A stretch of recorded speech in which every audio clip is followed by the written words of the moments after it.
तो जैसे कि लास्ट एपिसोड में हमने देखा था, प्रिंसेस डोंगपिंग के कहने पर जो उसके गार्ड होते हैं वे सभी किंग टियान को मारने के लिए उसकी तरफ बढ़ने लगते हैं। जो देखकर अब जो किंग टियान होता है वो मुस्कुराते हुए बोलता है कि मुझे इस लड़की का गुस्सा काफी ज्यादा पसंद आया। जो सुनकर जो यहाँ होती है वो किंग टियान से बोलती है कि वो तुम्हें यहाँ पर मारना चाह रही है और तुम्हें देखो कि तुम उसके गुस्से को एडमायर कर रहे हो।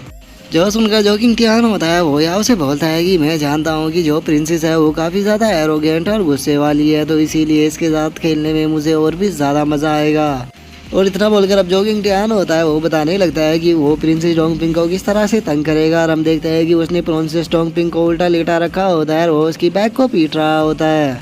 और वो उसकी बैक को पीटते हुए बोलता है कि जब तक तुम इस चीज़ को नहीं सीखोगे कि अपने हस्बैंड से किस तरह से बात करनी है, तब तक मैं तुम्हारी बैक को इस तरह से ही पीटता रहूँगा।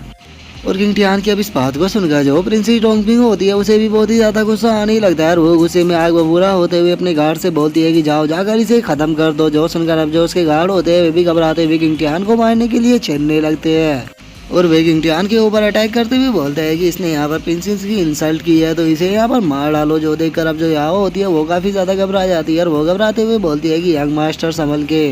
और इससे पहले कि वे गार्ड किंग टियान के ऊपर अटैक कर पाते हम देखते हैं कि जो ये हाई होता है वो उन दोनों के बीच में आ जाता है और वो वहाँ पर आते हुए बोलता है कि तुम लोगों की हिम्मत कैसे हुई हमारी फैमिली के यंग मास्टर के ऊपर अटैक करने की। क्या तुम भूल चुके हो कि ये तुम्हारी टेरिटरी नहीं है बल्कि ये फैमिली की टेरिटरी है। लगता है कि तुम लोग कुछ ज़्यादा ही एरोगेंट हो गए हो। और अब ये हाई को वहाँ पर देखकर जो प्रिंसेस होती है वो ये हाई के ऊपर चिल्लाते हुए उससे बोलती है कि आखिर तुम कौन हो, अगर तुम इस बच्चे की यहाँ पर जान बचाना चाहती हो तो जल्दी से मेरे सामने आकर नील डाउन करो। जो सुनकर जो ये हाई होता है वो प्रिंसेस से बोलता है कि प्रिंसेस तुम बहुत ज़्यादा एरोगेंट हो, वो तो शुक्र मनाओ कि तुम्हारी मैरिज का जो कॉन्ट्रैक्ट है वो मेरे भांजे के साथ में होया हुआ है, नहीं तो मैं अभी तुम्हें 2 स्लैप लगा देता।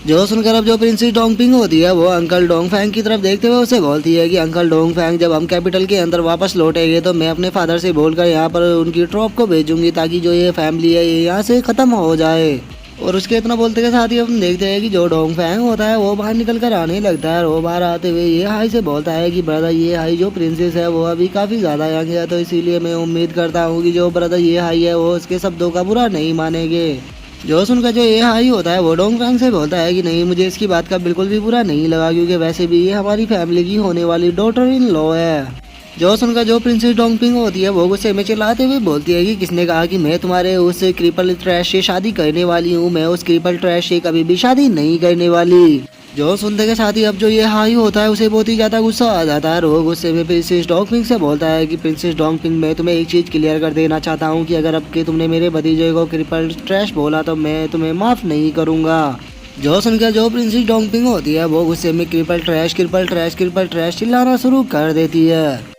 और वो चिल्लाते हुए बोलती है कि मैं उस बास्टर्ड को क्रिपल ट्रैश ही बोलती रहूंगी, आखिर तुम यहाँ पर मेरा क्या कर लोगे। और उसका इतना सुनते के साथ ही हम देखते हैं कि जो ये हाई होता है वो सीधे उसकी तरफ बढ़ने लगता है और वो उसके पास में जाते के साथ ही उसे एक स्लैप लगा देता है, जिस कारण हम देखते हैं कि जो प्रिंसेस डोंगपिंग होती है वो भी काफ़ी ज़्यादा शो हो जाती है। और उसी के साथ में जो किंग टियान और जो याओ होती है उन दोनों को भी अपनी आंखों के ऊपर यकीन ही नहीं होता। और अब जो ये हाई होता है वो प्रिंसेस डोंगपिंग से बोल रहा था कि मैंने तुम्हें पहले ही वार्न किया था लेकिन तुमने मेरी बात को नहीं माना और अब मैं तुम्हें एक बार और समझा रहा हूँ कि अगर तुमने एक बार और ऐसे शब्द बोले तो मैं तुम्हें यहाँ पर मार भी सकता हूँ। जो सुनकर जो प्रिंसेस डोंगपिंग होती है वो गुस्से में ये हाई की तरफ देखते हुए उसे बोलती है कि तुम बास्टर्ड कहीं की, तुम्हारी हिम्मत कैसे हुई मुझे मारने की, आज तक मेरे फादर ने भी मुझे टच नहीं किया। इंपीरियल गार्ड सभी मेरी बात को सुनो, जल्दी से इस मैन को यहाँ पर ख़त्म कर दो। और प्रिंसेस की अब इस बात को सुनकर जितने भी वहाँ पर गार्ड होते हैं वे सभी डोंगफैंग की तरफ देखने लगते हैं और जो डोंगफैंग होता है वो ये हाई की तरफ देखते हुए उससे बोलता है कि ये हाई तुम्हारी हिम्मत कैसे हुई प्रिंसेस को टच करने की। जो सुनकर जो ये हाई होता है वो डोंगफैंग से बोलता है कि मैंने तुम्हारी प्रिंसेस को पहले ही समझाया था कि वो हमारे यंग मास्टर की यहाँ पर इंसल्ट ना करे, लेकिन उसने मेरी बात को नहीं माना और अब अगर इसने दोबारा से इंसल्ट की तो मैं यहाँ पर इसे मार भी सकता हूँ। जो सुनकर जो डोंगफैंग होता है वो ये हाई से बोलता है कि उसने गलत क्या बोला है, उसने सच ही तो बोला है। जो तुम्हारा भतीजा है वो ब्लॉक मरीडियन के साथ में पैदा हुआ है तो वो एक तरह से क्रिपल ही हुआ। जो सुनकर जो ये हाई होता है वो उसे बोलता है कि वो कैसा पैदा हुआ है ये मैटर नहीं करता, बहुत ही जल्द अवेकनिंग सेरेमनी आने वाली है जिसके अंदर पता लग जाएगा कि कौन क्रिपल ट्रैश है या कौन नहीं। तो जब तक अवेकनिंग सेरेमनी नहीं आ जाती तो तब तक अपनी जुबान को बंद रखो। और ये हाई की अब इस बात को सुनकर जो डोंगफैंग होता है वो उसे कोई भी जवाब नहीं दे पाता और वो वहाँ से जाते हुए अपने गार्डों से बोलता है कि चलो सिटी के अंदर चलो। जो सुनकर सभी गार्ड भी ठीक है बोल देते हैं और जो डोंगपिंग होती है वो उससे बोलती है कि अंकल जैन अंकल जैन, क्या आप यहाँ से इस तरह से ही चले जाओगे? क्या आप बोल गए कि उसने यहाँ पर मुझे स्लैप लगाया है, तो फिर आप उसे इतनी आसानी से कैसे छोड़ सकते हो? जो सुनकर जो डोंग फैंग होता है वो डोंग पिंग से बोलता है कि बहुत ही जल्द अवेकनिंग सेरेमनी आने वाली है, उसके अंदर देखना मैं इन लोगों के साथ में क्या करता हूँ, तो बस तुम अवेकनिंग सेरेमनी के होने तक का इंतजार करो। और इतना बोलकर अब वे सभी लोग वहाँ से चले जाते हैं। जो ये फैमिली के लोग होते हैं वे चिल्लाते हुए बोलते हैं कि ये लोग कितने बेशर्म है, इन्हें अपने ऊपर शर्म भी नहीं आती।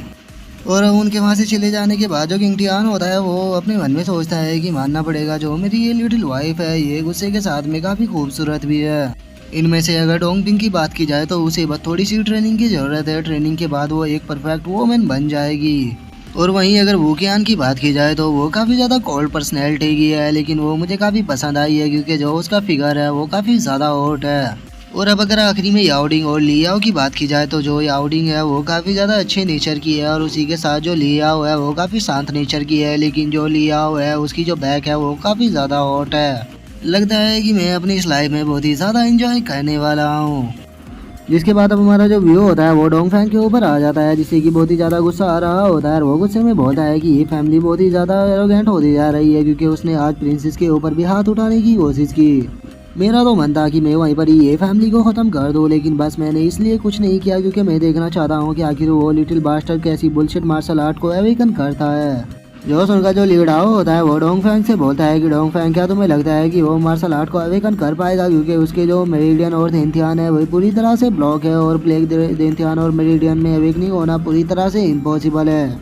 जो सुनकर जो डोंग फैंग होता है वो हंसते हुए लीडाओ से बोलता है कि ब्रदर लीडाओ, क्या आप इस बात को लेकर पूरी तरह से श्योर हो? जो सुनकर जो लीडाओ होता है वो भी हंसते हुए बोलता है कि हाँ, मैं इस चीज़ को लेकर 100% श्योर हूँ क्योंकि जो मेरी आंखें हैं वे कभी भी मुझे धोखा नहीं दे सकती। जो सुनकर अब जो डोंग फैंग होता है वो भी वहाँ से जाने लगता है, और वो जाते हुए बोलता है कि चलो फिर ये तो काफ़ी अच्छी बात है क्योंकि अब वैसे भी जो अवेकनिंग सेरेमनी है उसमें ज़्यादा टाइम नहीं रह गया, तो जैसे ही अवेकनिंग सेरेमनी होगी तो हम लोगों को मौका मिल जाएगा इस मैरिज कॉन्ट्रैक्ट को तोड़ने का। जो सुनकर अब जो यू वैन होता है वो भी हंसते हुए बोलता है कि यहाँ वैसे भी सिटी के अंदर एक मिस्टीरियस पर्सन आया हुआ है, और अगर ये फैंग ने यहाँ पर कुछ भी करने की कोशिश की तो वो इसे पूरी तरह से ख़त्म कर देगा। और वे इतना बोलकर जा रहे होते हैं, लेकिन तभी हम देखते हैं कि जो वूकिंग टियान होता है वो भी वहाँ पर आ जाता है, और वो वहाँ पर आते हुए उन लोगों को देखते हुए बोलता है कि आखिर तुम लोग कहाँ पर जा रहे हो, क्या ये फैमिली यहाँ पर कुछ करना चाहती है? जो सुनकर जो डोंग फैंग होता है वो उससे बोलता है कि ये फैमिली यहाँ पर कुछ भी नहीं करेगी क्योंकि ये फैमिली की ही टेरिटरी है, और अगर ये फैंग को कुछ करना होगा तो उसे सीक्रेट पे जाकर कुछ भी इस तरह से करने की जरूरत नहीं है, वो डायरेक्टली कर सकता है। जो सुनकर अब जो वूकिंग होता है वो उन लोगों से बोलता है कि ठीक है, तो फिर तुम लोग कहाँ पर जा रहे हो?